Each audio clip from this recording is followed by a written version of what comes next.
Les cambriolages dans les cabinets dentaires sont une réalité, mais fait nouveau, le montant des préjudices explose.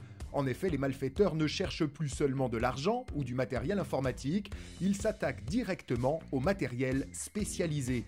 Alors pour quelles raisons visent-ils les cabinets dentaires? Comment peut-on protéger ces locaux? Enquête.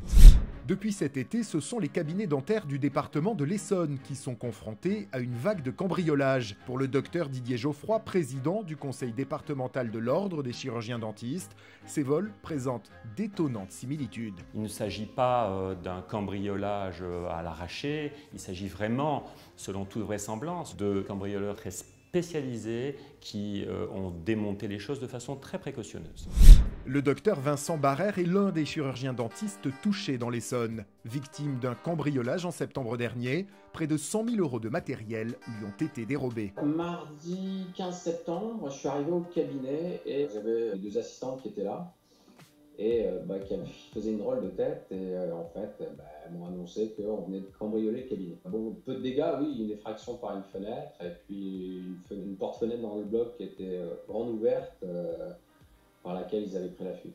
Ils avaient surtout emporté tout le matériel. Les types, ils sont venus, ils savaient ce qu'ils venaient chercher. Effectivement, après coup, on peut se dire que peut-être quelqu'un était venu repérer. Et, il faut le dire honnêtement, il y a quand même un site internet où on voit clairement mes pièces, donc ça permet aussi de faire un petit peu un repérage.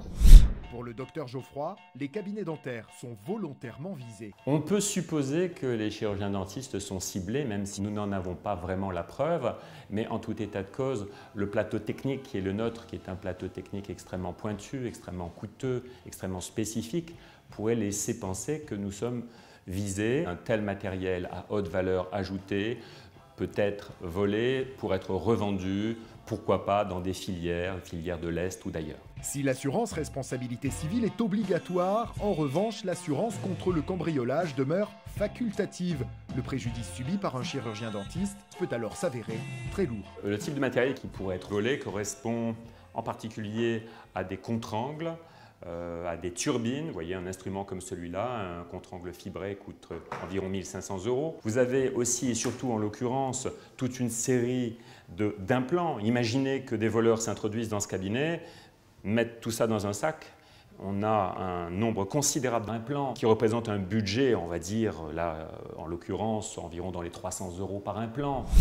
Dans ce cas, la meilleure des solutions est d'être couvert par une bonne assurance. Les multirisques professionnels garantissent le vol, le vandalisme et les cambriolages en valeur à neuf pour les praticiens en chirurgie dentaire, bien souvent entre 2 et 5 ans, avec un calcul de vétusté sur le matériel qui est profitable. Elle couvre également les détériorations immobilières que les cambrioleurs ont causées, à savoir le remplacement des serrures, barillet, portes et fenêtres. Une multirisque professionnelle coûte entre 300 et 2000 € par an pour les praticiens les plus équipés. Mais certaines compagnies d'assurance offrent une réduction tarifaire, voire une gratuité de la franchise, en cas de vol si un système de télésurveillance est installé. Sur cette porte d'entrée du cabinet professionnel, la première chose que vous voyez, c'est que vous avez un contacteur de porte, donc une partie fixe, une partie mobile. Quand les deux parties se désolidarisent, l'alarme se déclenche.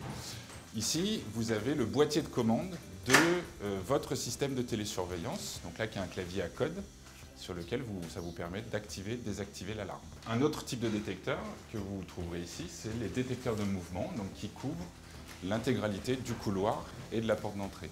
Ici, un système de vidéosurveillance. Donc là, cette caméra filme tout ce qui se passe au niveau de la porte d'entrée et une autre au fond du couloir filme le couloir dans son intégralité.